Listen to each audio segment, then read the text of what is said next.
Hi, I'm BJ, and this is the Arcane Alienist Podcast.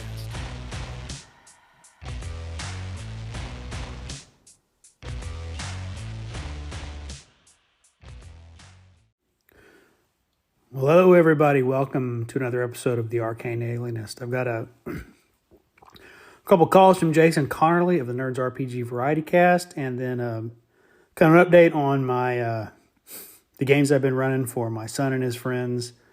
And that's kind of it for today. That's pretty much a full episode. So let's just get to these calls from Jason, and then we'll get on with the rest of the show. Hey BJ, Jason here. Really enjoyed your Theater of the Mind with Theater Kids episode. That's great that they had such a good time, and it's awesome. You're going to be able to do the open world thing. I would be careful. I mean, obviously you'd be able to handle this just fine. It'd be maybe more of an issue for the players remembering which game they're playing in. But if in one game death at 0 hit points and the other game isn't, and you have the same players and some crossover players, there could potentially be confusion there. In games where there are no crossover players, obviously it's not a big deal if the rules are different, even totally different between the groups. But where you have crossover players, then you could get a muddle there where they're confusing what rules for what game. Just something to think about.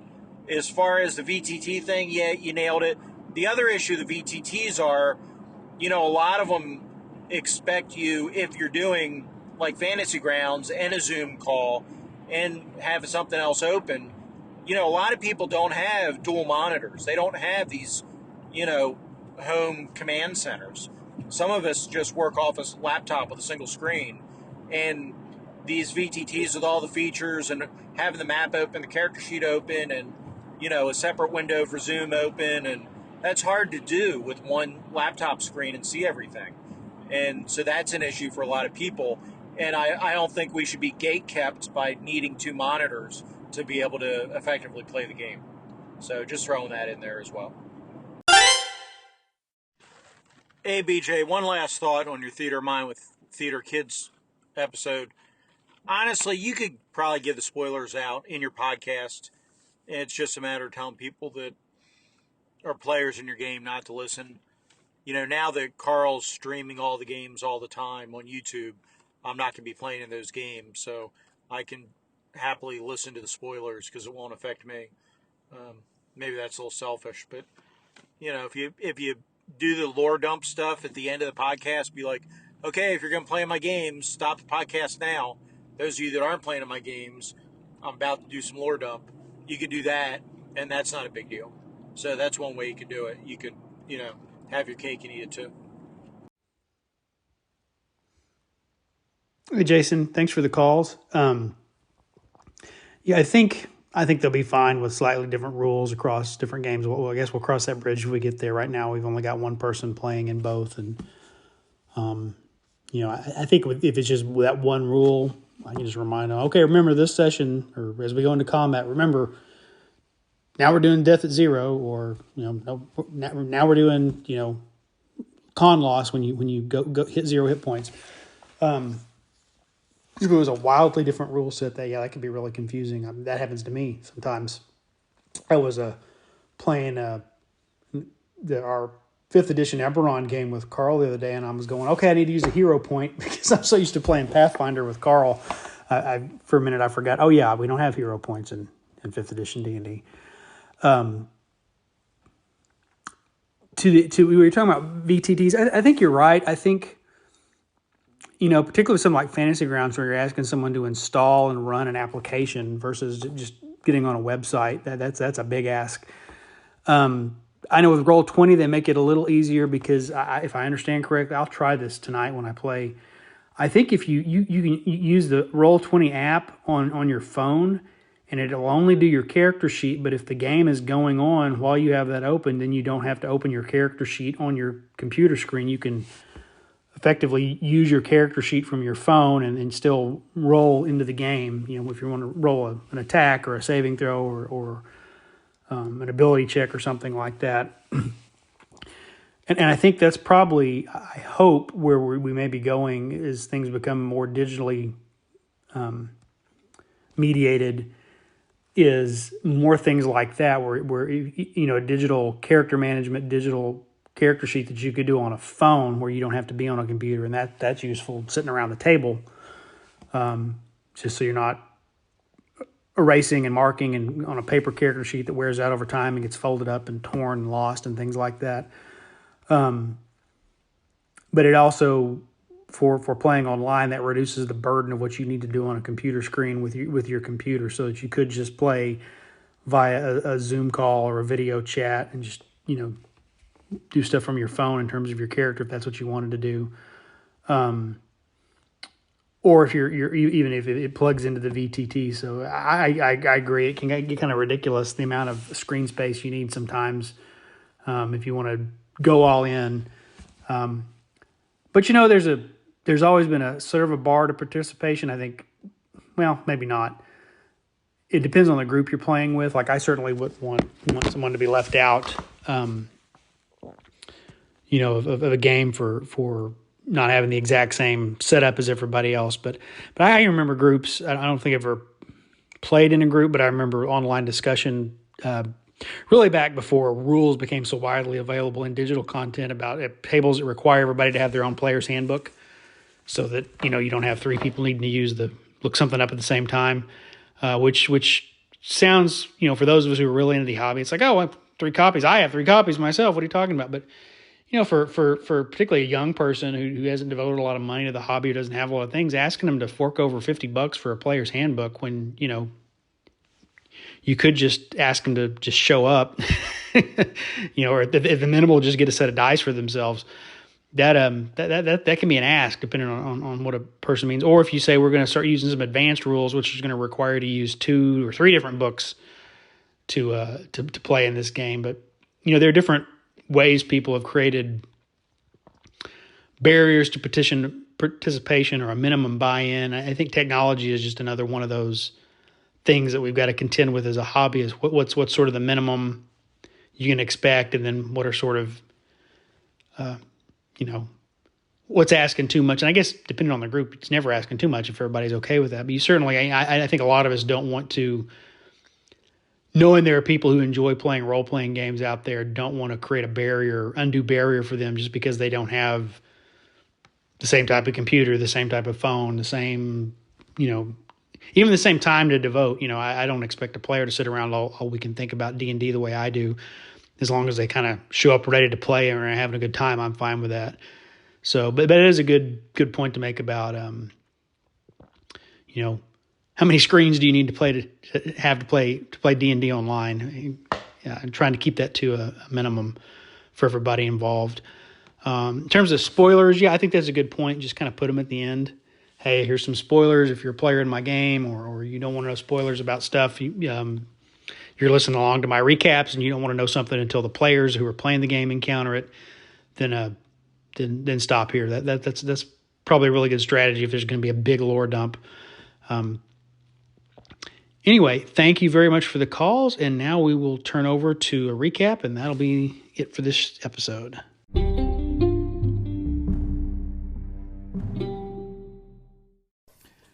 So this will be a recap of what I've been doing with my sort of merging of original, not original Dungeons and Dragons, old school essentials, BX D&D, with some concepts from Knave by Ben Milton, as I've been talking about. Just going to give an update, and I'm going to maybe recap the first session a little more efficiently than I did last time, and lead into section. I'm just going to go through the calendar of in-game events. We're trying to keep time, but also because we've got a second game going on, I'll sort of contrast what's going on in the second game somewhere else in another part of the world.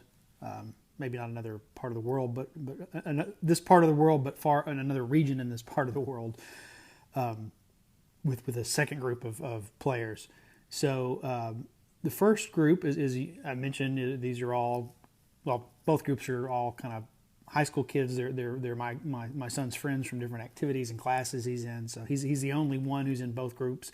Though I think of the larger group, a couple of them may be interested in joining the smaller group for a second campaign. So I think it's fast turning into Saturday is the D&D house at the is the D&D house at my house for my son and all his friends, and I'll just run some games. Using this, everybody's having a good time. The system seems to work pretty well. I'm not surprised because it's not really a system I invented. It's really kind of Knave working the way Knave works when you pair it with an old school style rule set. So no real surprises there. Although I did add some class abilities in that were kind of my unique contribution, but they're stuff that are tried and true class abilities from other versions of D&D, and really you can kind of mix and match stuff from different versions once you kind of, I think, have a sense of how things work. So we won't get into the mechanics so much as just sort of the story of what happened. We'll recall that this is a large group I got, when everybody's there, 10 players. We have a human fighter, a halfling fighter. We have 2 dwarven clerics, a dwarven magic user, a magician, elven magician, a halfling magician, an elf rogue, and a human rogue. 2 human rogues. One of the human rogues has sort of styled himself more as an actual thief and assassin type, classic D&D thief.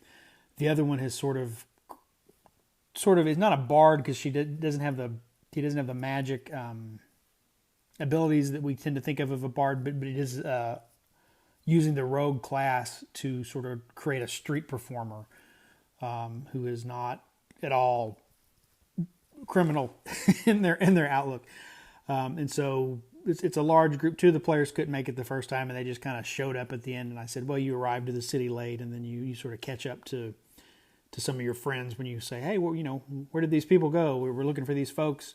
The innkeeper says, "Oh, I just sent them across the street," and so you catch up to them.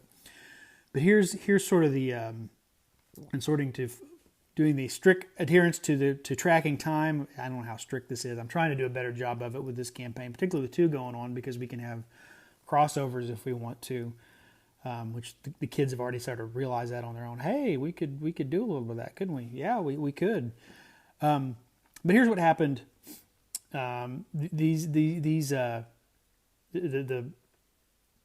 This go around, we're going to start on October the 24th, although nothing happens on the October 24th. They're just on the road.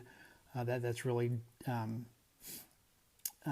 day October 25th. And I'm not using any kind of in-world calendar right now. It'd be easy to convert if I decide to rename the months and things like that later. But because we're starting with a harvest festival with both of these, they're starting in late October. And what I've said is this is a 7-day festival that ends on the 31st of October.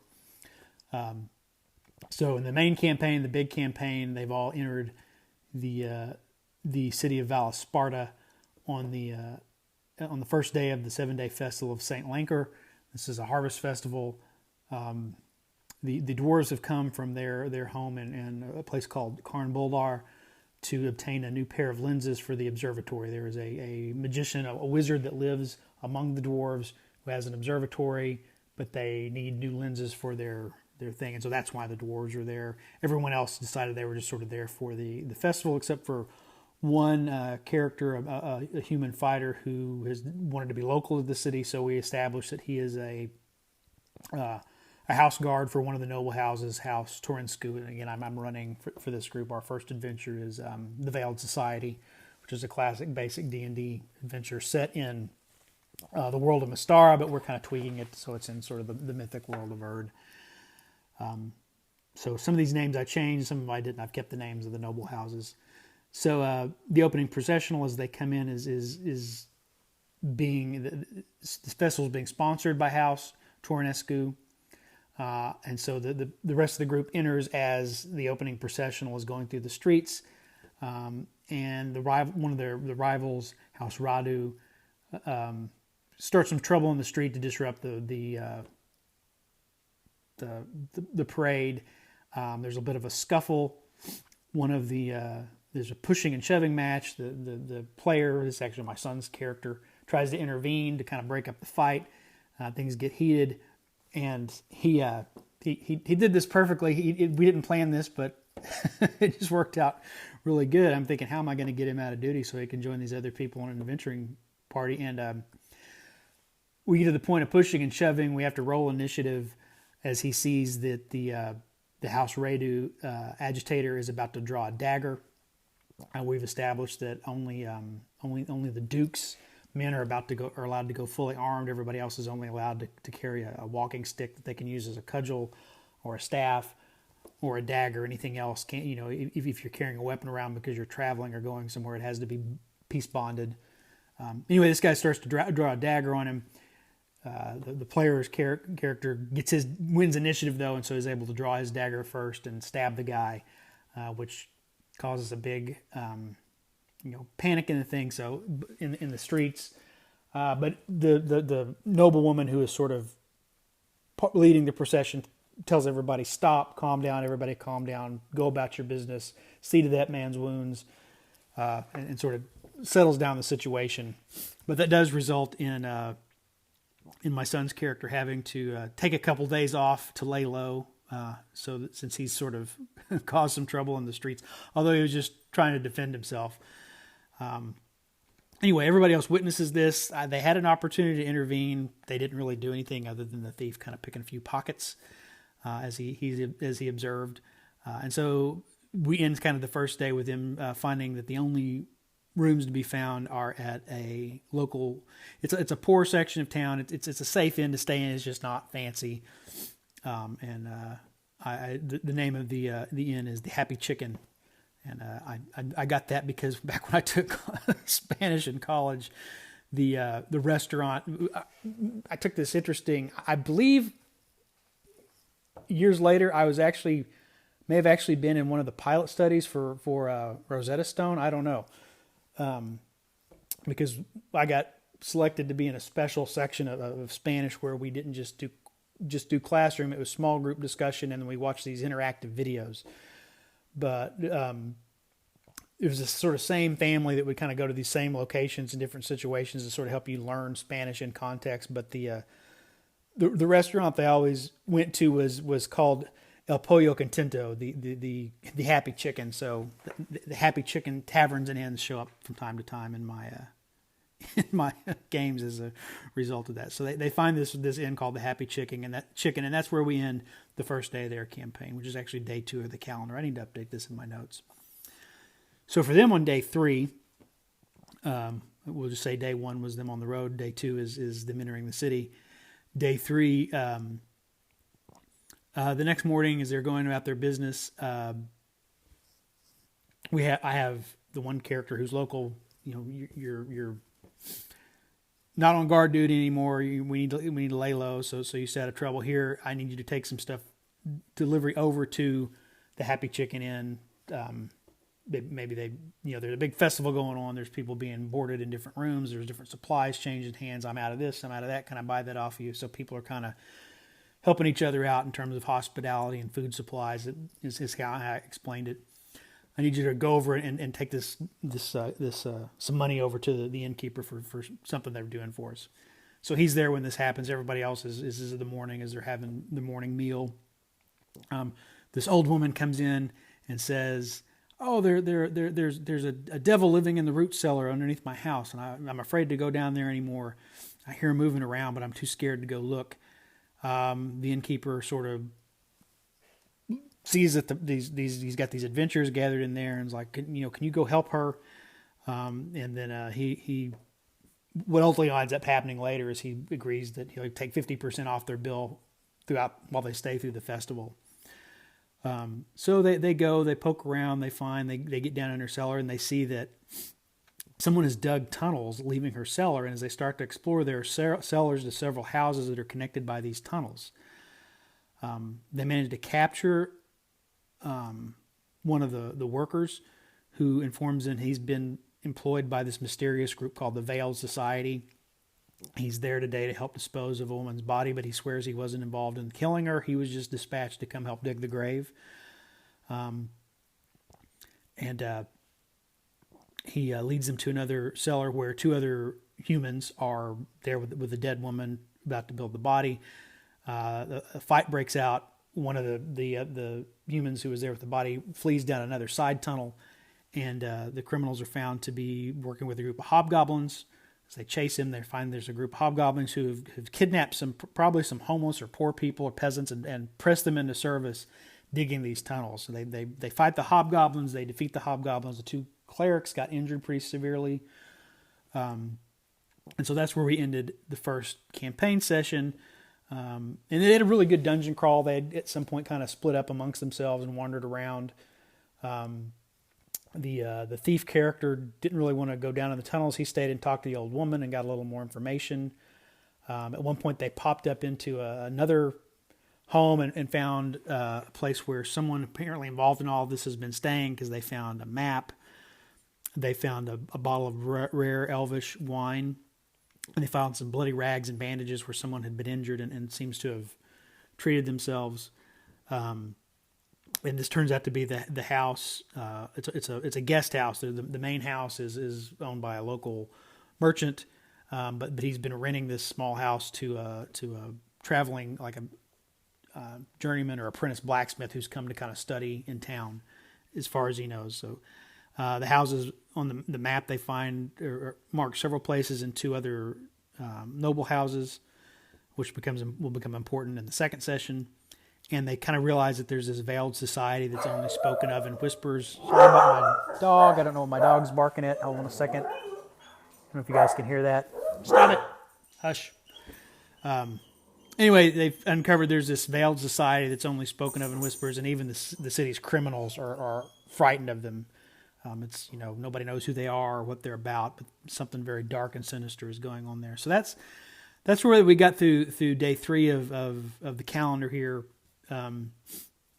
It's actually the second day of the festival, and we kind of stopped in the middle of the day because that's when the thing ran out. They also had some other encounters. They encountered some zombies, and everybody got to kind of explore their abilities, as far as casting spells, turning undead, combat, backstabbing and sneak attacks. With one of the elven rogue pulled off a really great critical hit bow shot from the shadows, and took out one of the bad guys while they were fighting in the dungeons. That was really cool.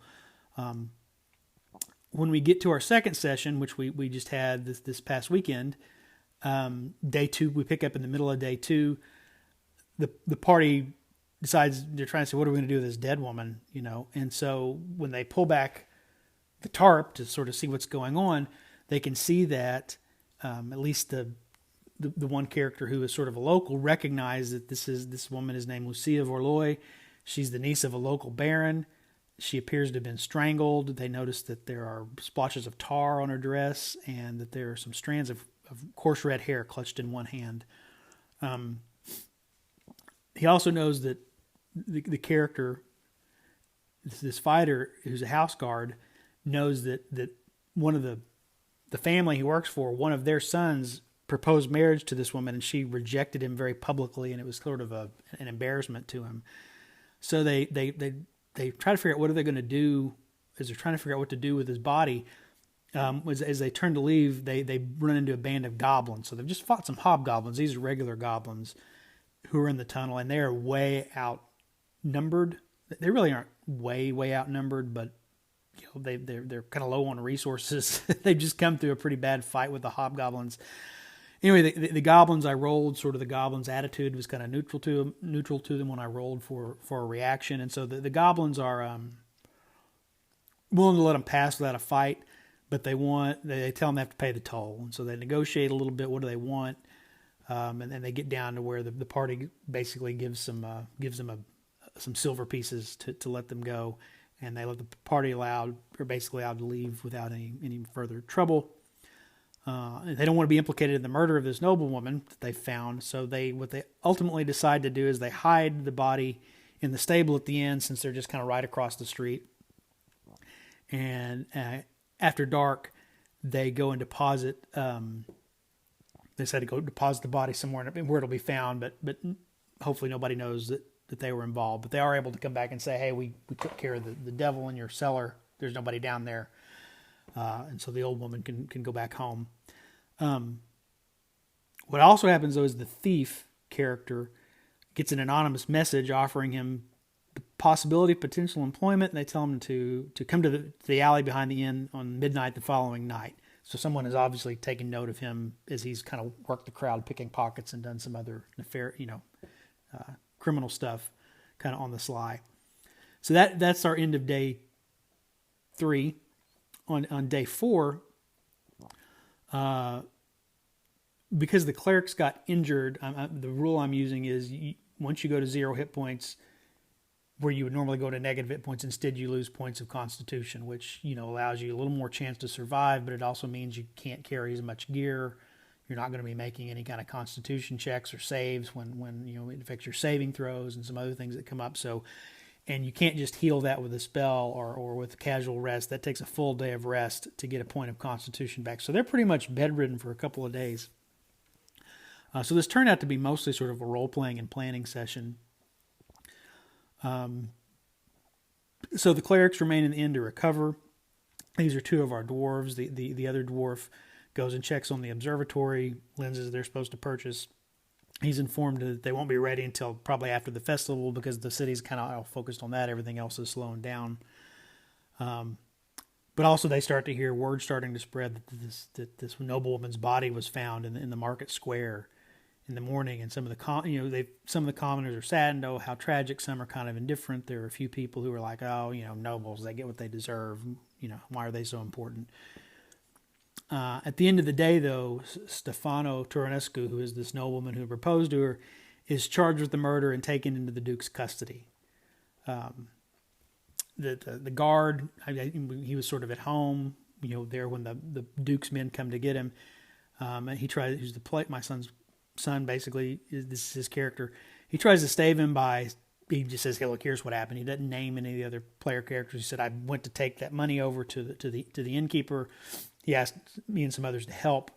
We went down. This is what we discovered. These goblins tunneling, had kidnapped some people and forcing them to tunnel around into the street.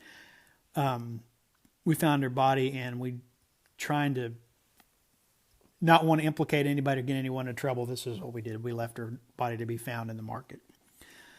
So he doesn't name any of the other characters, but of course the city watch goes to the inn and questions the innkeeper and the widow, and they are able to finger everybody else. So everybody gets brought in from questioning, but because they have consistent stories, nobody's arrested. It's sort of accepted at face value what happened. So that's the end of that day, and then we get into the 5th day, day 4 of the festival.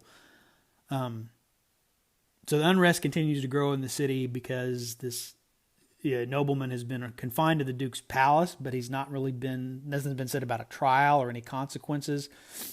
As the city is sort of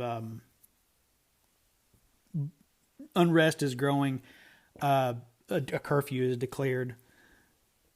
The party is then requested to have dinner at the Tornescu estate, and there the aunt and uncle of this man who's been arrested, this man Stefano, his older brother is the actual baron who entitled the Herod. So this is actually the baron's aunt and uncle as well, who's the head of this house. Say, we want to pay you guys to clear this. To clear our nephew's name and find out who really killed this young woman. But they also want him to go back and get rid of the goblins that are tunneling to the city. I can't believe you just left a bunch of goblins tunneling underneath the city, and what's that all about? So we had to have a little discussion about sort of what goblins are in the mythic world of Erd. That most goblins are servants of this sort of archfey called the Troll King, who was sort of cast out from among the other archfey because for being sort of evil and wicked. And so the goblins, hobgoblins, bugbears, ogres, those types of creatures are his sort of soldiers. And the way he tries to accumulate power and sort of exist in the world of mortals is he will bargain with people who will make shady deals with him to then give them goblins, hobgoblins, bugbears, ogres, and similar creatures as soldiers to kind of use. So goblins are basically mercenaries most of the time when you encounter them. And so somebody's made a deal with the Troll King to get some goblins and hobgoblins to help with whatever they're up to. Probably the Veiled Society is where it's whoever these people are. Anyway, they allow the party to supply themselves from their armory that their house guards use, so people get some of the people who didn't start with with the best armor or weapons for their class, get to upgrade themselves a little bit there. And then this is Lady Magda, who is actually leading the processional when they entered the city. She provides them with some the clerics and the magicians with some spell scrolls to kind of give them a little extra option since they're still low level spellcasters. On the way back to the inn, they encounter an angry mob at the market square who's on the verge of a riot. There's this one guy agitating, talking about, they've arrested this guy, but there's been no justice, and the nobles don't care about us. What do they do for us other than tax us to death and keep the best for themselves? And then they notice that some of the Duke's soldiers are approaching to break up the crowd, and it's about to boil over. So the one guy who's a city guard, my son's character, he runs over to the guards and like, "Hey, give us a chance to try to get the crowd to disperse." And they're like, "Well, yeah, we don't want to hurt anybody. Sure, go ahead." While the character who's sort of created sort of a street performer, bard kind of character starts to try to talk to the crowd and sort of win them over away from this guy who's agitating, and I make them roll kind of some opposed charisma checks. The player character wins, which is really good. Unfortunately, and I'm not sure, this is what's funny when you play, particularly with kids, but I think anytime you get people new into D&D, you've always got at least that one person who wants to basically be a bad guy and do bad guy things. And that's the kid playing the thief. That he just really, he wanted to cause things to boil over. And his justification was, the way through this conflict is just let it happen. I don't really understand his rationale, but you know how kids are. So rather than and everybody's trying to get him not to do this. Why would you want to do that? And I'm like, hey, look, you guys can debate this in character now, but it sounds like he's not listening to you. You guys can decide later as a party if this is what you guys really want to be doing. I thought they were kind of all on the same page when we started, but I guess not. So he slips into the shadows while they're trying to get the crowd to disperse, and he just fires off a bow shot at the soldier. And again, it's out of the shadows. It hits the soldier. He rolls a 20. He does a critical hit, plus it's a sneak attack, backstab from the shadows. Soldier falls. Rest of the soldiers rush forward, but the crowd has started to disperse at this point. One of the clerics runs up and is able to save this fallen soldier before he dies, which sort of also helps de-escalate things a little bit. But then they all go back to the inn, and then the thief goes to the alley at midnight as opposed, finds another bag of gold with another note, kind of complimenting on a nice shot there from the shadows. So clearly somebody's watching him, and then gives him a location to meet for an actual job. That's sort of what they've done in this main campaign that we started. And I'd mentioned, I think last time, that my son and some of his other friends wanted to play. So I thought, well, let's just play kind of different location in the same world, and kind of build the campaign world. They were cool for that. So let's rewind. So again, they're starting on the 24th of October. The first day of their campaign actually is on the 24th of October. They arrive in this village, and here I'm running King's Festival. King's Harvest, which is another very good. If you haven't looked at King's Harvest as a basic D&D module, you really should. It is really good. It's designed as an entry module. It's got some good advice for players. It's got some good advice for DMs. It's even relevant regardless of what version of D&D or fantasy role-playing that you are going to run. I found it when I read through it, even some cool ideas of like, oh, well, I never really thought, just little things, too numerous to go in there, but definitely check out King's Festival if you never had. If you're not going to run it, not even interested in the adventure, just for the first section where it sort of gives advice on how to play the game. It's really well written, and again, just as relevant, I think, a lot of it to now, even if you're running sort of modern role-playing games as it would have been back in the 80s when it was published.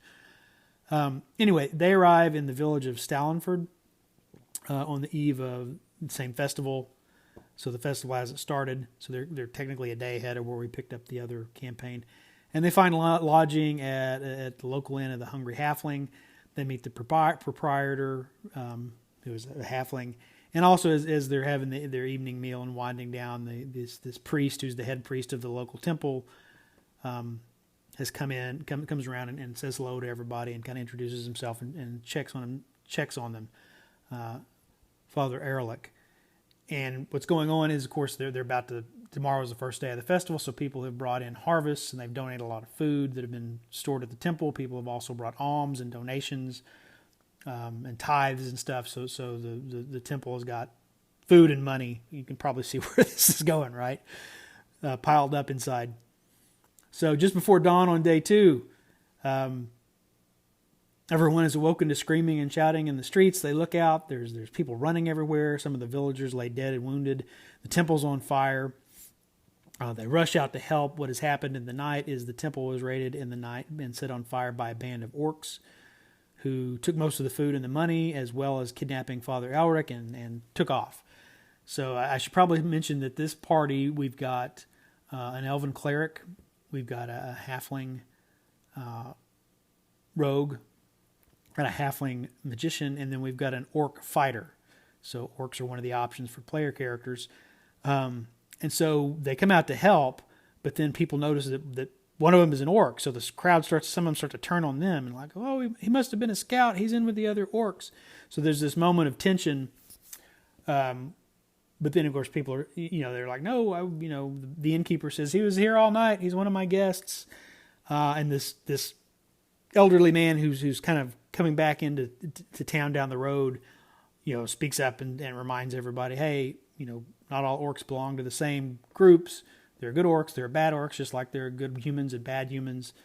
So everybody gets back to focusing on helping. The cleric helps to tend to some of the wounded, and once they sort of assess what's going on, when they had come in the night before, they'd kind of ask, hey, is there any kind of work for adventurers around here? There wasn't anything the night before. Of course, now that the innkeeper says, well, you were looking for something that you could do. Here's maybe your chance. If you could find those orcs. The old man who had kind of come back, kind of walked up, turns out is a woodsman. He's just returned from tracking the orcs, and says he can lead them. He's kind of old. He's probably not fit for a fight or any kind of dungeon delve, but he can lead them to this place kind of in the hills nearby where the orcs fled to. So what they decide to do is send the orc in the party in first, to just pretend he's kind of there to kind of join up. So he goes in, he sees 3 orcs guarding the entrance. He pretends he wants to join. They're like, yeah, we'll let you talk to somebody. So there's 3 orcs, 2 of them sort of take him and lead him farther into the tunnels. And then once they're clear, the other ones ambush the 3rd guard and take him out. The orc is, this orc's name is Foo Fighter. This is my son's friends who are all like into music, and they're all like metalheads. So they named their my son's cleric's name, and this one is Arrow Smith. This guy is like Foo Fighter, and I can't remember what the other 2. I don't have their character sheets in front of me, but so that's that's kind of the recurring theme and puns and jokes. Part of their group is they're all named after rock bands. Anyway, Foo Fighter is taken to one of this guy who's a lieutenant, who's not the actual leader of this orc war band, and he tells them, well, okay, I'll go get our actual leader, take this guy over, get him some refreshments, because as they lead him down the tunnel, right as they're turning a corner, they pass by a door, and he can hear in there the sound of other orcs kind of laughing and singing, and it sounds like they're having a good time.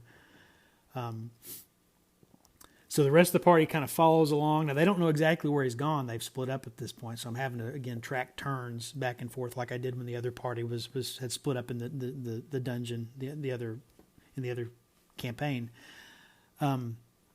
They've come across a storage room. They're poking around, and a kobold jumps out and makes a pitiful attempt to attack them, but as soon as they fight back, he surrenders. Turns out the orcs sort of grabbed him in a raid and took him with them when they raided his home, and he doesn't know much about them, but they kind of force him to kind of, since none of them can see in the dark, they have an elf, but the way I do it, elves can't see in the dark underground, only dwarves can, and then dwarves can't see in the dark up under the open sky, only elves can, and then orcs can they have the classic dark vision, infravision ability. So they don't have anybody who can see with them, so they think, well, this kobold can take us around, and maybe we can get him to kind of scout ahead. And at least if they see him first, there's a reason for him to be milling about. His job that they've pressed him into doing is organizing and keeping their supplies in the supply room. So then they proceed down the hallway. They're about to approach that same place, just randomly they chose to go, where the orcs are having the party. At the same time, the other orcs are leading Foo Fighter down the hall to the same place, because that's where they're going to take him to get some refreshments. We go through the surprise. There's just not really a surprise round when they bump into each other. They begin to engage. Of course, the two orcs have a third orc who they believe to be an ally with them. They're like, yeah, let's get these guys. They take off, and he just, runs one through from behind and takes him out. And it's a pretty quick fight. But then they open the door to where these orcs are feasting. There's a bunch of orcs in there. And so what they decide to do is create a choke point at the door. Fu goes in, kind of mills around. Hey, how you guys doing? I'm new here. And then goes to leave. But they notice everybody else on the hallway. So what they decide to do is they throw a flask of oil into the space in front of the door, manage to splash on a few of the orcs that are closing in on them, light it on fire, and they create this choke point at the door and are able to kind of hold the door with the fighter and the cleric up front with their heavier armor, able to kind of, most of the orcs' attacks missed, and then they're able to use, a spear and a pole arm and other reach weapons to keep some of the orcs at bay, and they're able to whittle them down. And that's where we ended with them, but they know that at some point, somewhere, this leader of the war band or somebody is coming to get this orc that they think has come to sign up. So that's where we had to end. We'll pick up after that next time. So a lot of fun. I've enjoyed playing with people who've never played D&D and who are kind of coming to role playing with fresh eyes, and they're just kind of eager to have a good time, and they're very creative and a lot of laughs. So that's a pretty lengthy recap we've got going on there. Wow, we're 30 something minutes. So I'm going to stop it here so the episode doesn't get too long, and I will come back with more updates as I have them. Looks like we're going to be playing a lot of D&D every weekend for the foreseeable future.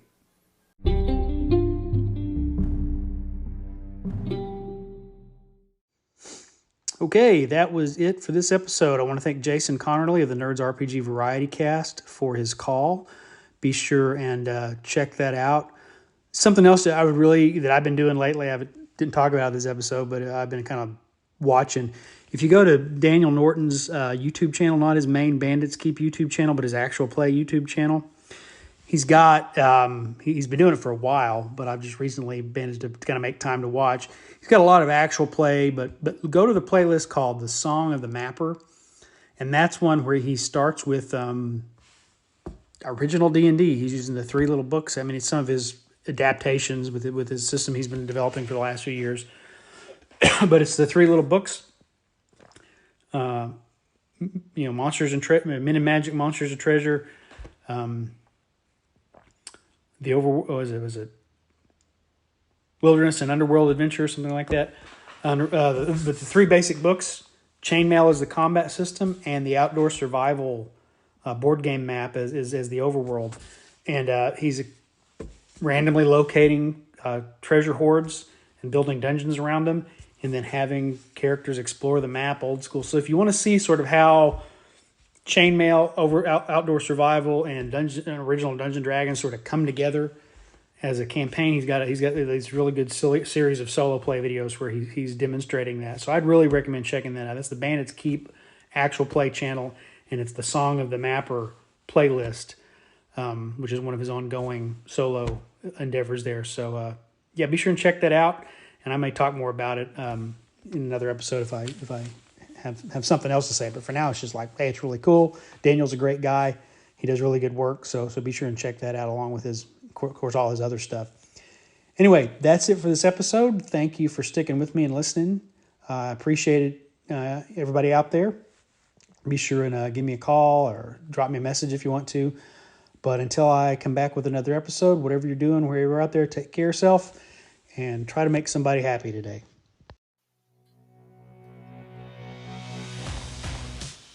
Thanks for listening to the Arcane Alienist podcast. The music you're hearing is Come and Get It by Scott Holmes Music. The cover art is by Dave Bone. Be sure to check out his stuff at ironseer.com. You can leave me a message. I have my SpeakPipe account linked to the show description. You can also send me an email at arcane.alienist@gmail.com.